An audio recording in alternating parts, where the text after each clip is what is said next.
Making a sustainable full-time living selling at the farmer's market is easily attainable, and it's something that you can easily achieve, but it's going to take careful planning, some strategic marketing, and an efficient operation to get you to where you want to be. In this video, we're going to cover 10 steps that, if you follow them, are going to help you on your path to being fully sustainable and making a full-time living at your local farmers markets. My name is Bill Davenport. I run Anchored Market Ventures. We're your #1 source for all things farmers market and vendor empowerment.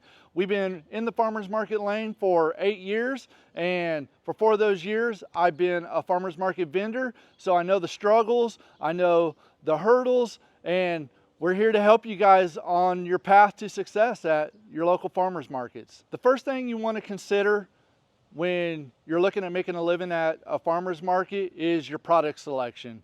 You want to select a product that is high quality, that is high in demand. It is something that people want, it's serving a need. And you also want to select a product that potentially has a higher margin for profit. If at possible, you want to stay away from products that have a very low margin. If you do choose something with a very low margin, you want to have a few items to help increase your margin. You also want to diversify your products so that you attract a wider range of customers.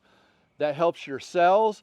One product may potentially lead to the sale of another product. And as you go, you also want to look at value-added items. Value-added items are additional items that you sell that complement the main items that you sell. So an example would be if you sell baked goods, maybe sell some jellies or jams.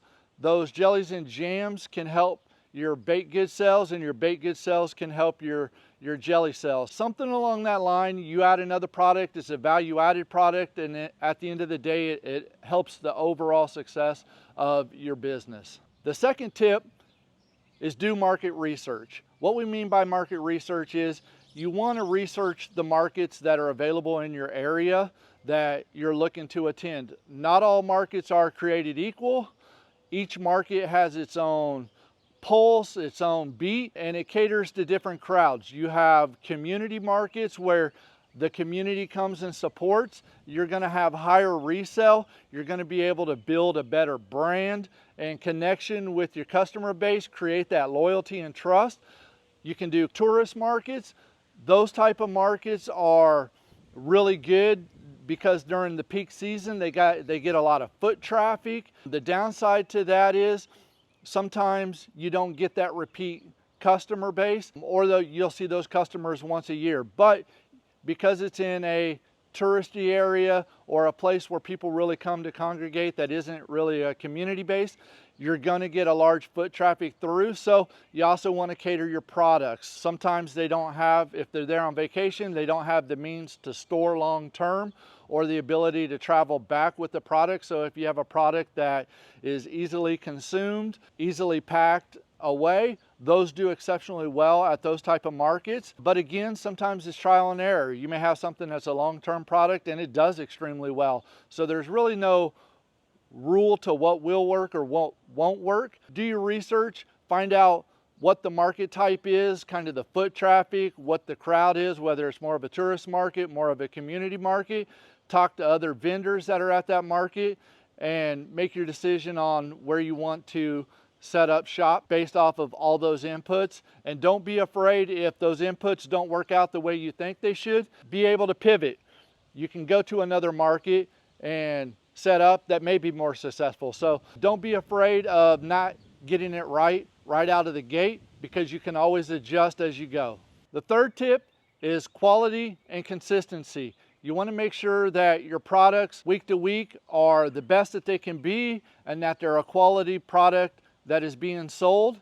What that does is it helps build your brand, it helps build that loyalty, and it helps you overall at the market. The fourth tip is your branding and your presentation.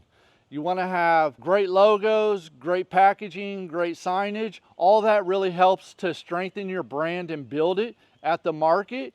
It lets people know that you're serious, that you're a professional, and that you take what you're doing seriously. Invest a little bit of money into your packaging, your logos, your signage. It'll go a long way. You can start off when you first get into the market with handwritten and chalk signs, but as you build up your booth presence, spend that money and get some good tablecloths, get good signage, get some stuff that elevates your products, gives a little bit of depth, texture, and color, and all of that will help your branding and your presentation at the farmer's market. The fifth tip is provide great customer service. When you're at the market, provide them a sample, talk to them about the product, listen to the customers on their feedback, their inputs. A lot of that input, you can adjust your products accordingly. Maybe there's something that folks really don't like in the area, but you can grow or make something that they really do like. So take that feedback, adjust if need be on the fly, and provide that customer service and that customer feedback response. And that'll really help grow your brand loyalty and help you succeed at the farmer's market. Step number 6, figure out your pricing strategy. You want to set competitive yet fair prices that you can make a profit at. You can do that through creating deal offers, discounts, a loyalty program. All of that helps customers come back to you. You can check out other vendors at area markets to kind of see what their selling point is. You can look at local box stores if they sell a similar product as you and see what their price point is. But make sure you're making a profit. If you start out too high, you can come down on your price. If it's kind of peak season, you can raise your price. There's a lot of strategy involved with setting a fair and competitive price that allows you to still make profit. Coming up with a pricing strategy is going to be something that's important with your longevity and ability to make a profit at the farmer's market. If you've liked these tips so far, make sure you stay to the end because we're going to have a bonus tip that's really going to help you maintain a sustainable living wage at your local farmers markets and take you to the next level. The 7th tip, marketing and promotion. You're going to really want to use social media to help get your brand out there and your products, and you're also going to want to establish an email newsletter, whether that's through MailChimp, Mooseend, or one of the other email agents. Creating an online presence and using an email newsletter is going to help elevate your products. It's going to help let people know where you're at, and it's also going to create that brand loyalty that's going to help you succeed. Look at collaborating with other vendors at the markets. Maybe you guys can set up a deal. If you buy this, you get 5% off at another vendor's booth. You guys can create gift baskets with both of your all's products. There's a lot of different ways you can collaborate with other vendors at the market, and collaboration is an amazing way of expanding your reach, getting exposed to new customers that might not have stopped at your booth at the market, and overall help you. And we really can't stress enough an online presence. We're in a media world today. The old days, the analog days as I like to call them, those days are going away. There's a lot of beautiful things about that, but almost everybody is plugged in on a social media. So do research, create an online presence, and that's really going to help elevate your awareness and your reach to potential customers. The 8th tip that we have for you is create an efficient operation. What that means is you want to have efficient packaging, how you package your products. You want to have an efficient way of getting to the market. You want to have an efficient setup.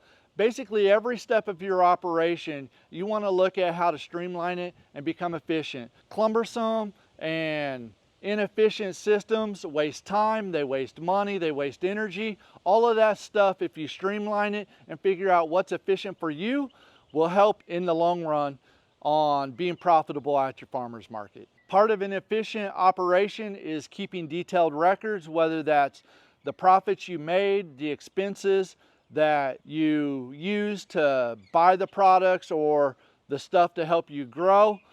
You want to keep detailed records that really let you help see where you're losing money or where you're making money. And if you feel yourself being overburdened, because if you're a solopreneur or only one person doing your operation, at times when you have high demand, or you kind of feel like you're a little bit behind the eight ball, don't be afraid to ask for help, whether that's from a family member or going out and hiring somebody part-time for a specific task to help you get caught up.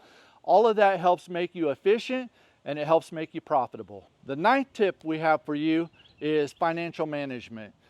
You want to keep track of your cash flow, both in and out of your business. I really recommend a accounting software program. There's a lot of great free ones out there. There's a lot of great paid ones. The one that we use is Wave Accounting. We'll leave a link in the description below. It's free. Now there's some parts of it you can pay for, but we found Wave to be an amazing accounting program to help us track all of our profits and all of our expenses. It's super easy to use, but you definitely need to use some sort of an accounting program. After you get going, we highly recommend using an accountant or a tax professional, because as a business owner, there are a lot of things that you can write off as business related expenses, and a tax accountant or a tax official will help you greatly in that area to help define what can or can't. If you have questions on something that may seem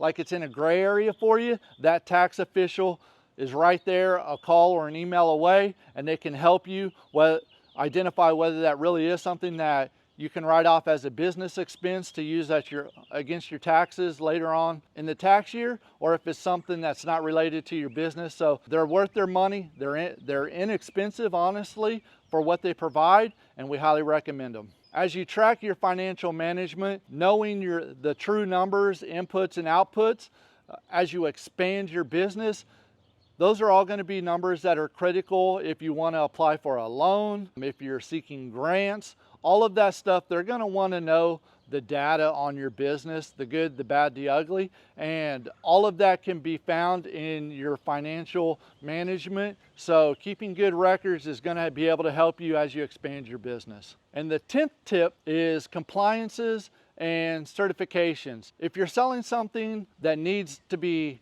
certified through the health department or your local agriculture department, you definitely want to reach out to your ag office or your health department and find out what certifications you need to achieve prior to selling that potential product. They're there to help you. They're not there to hinder your operation. A lot of folks are nervous and intimidated by reaching out to some of these organizations, but I'm here to tell you, they can be an amazing asset to you. You shouldn't fear them. Just go to them, be upfront, tell them what you'd like to do, and they'll help you on your path to achieving that.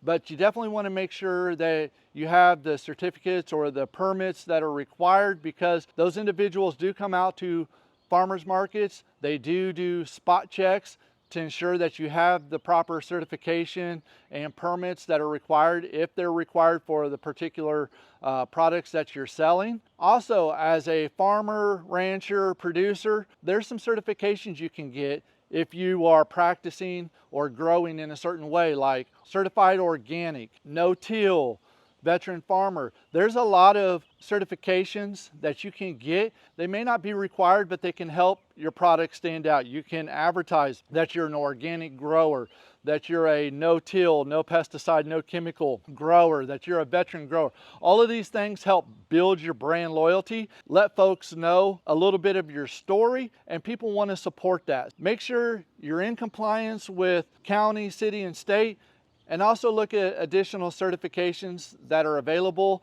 that support the type of practices that you're doing, because those can be things to help separate you from the crowd. Our bonus tip, if you're looking to make a sustainable living at farmers markets, is do multiple markets. You don't have to necessarily do multiple markets on the same day. If you have the manpower, whether that's family, friends, hired employees, definitely get out. Saturday is a big market day, so if you're able to do multiple markets in multiple cities or different parts of the same city, if it's a big enough city, definitely look at increasing your operations so that you can attend multiple markets. Or you can attend multiple markets by attending 1 or 2 extra markets throughout the week. There's a lot of places that have a midweek market, a night market. All of those are opportunities for you to grow your customer base, create more brand loyalty, and at the end of the day, create more profit, achieve the success that you're looking for. By focusing on these areas, following these tips, it will set you up for success at your local farmers markets, and we wish you the best going forward. I'm Bill Davenport with Anchored Market Ventures, and we can't wait to see you guys at the markets.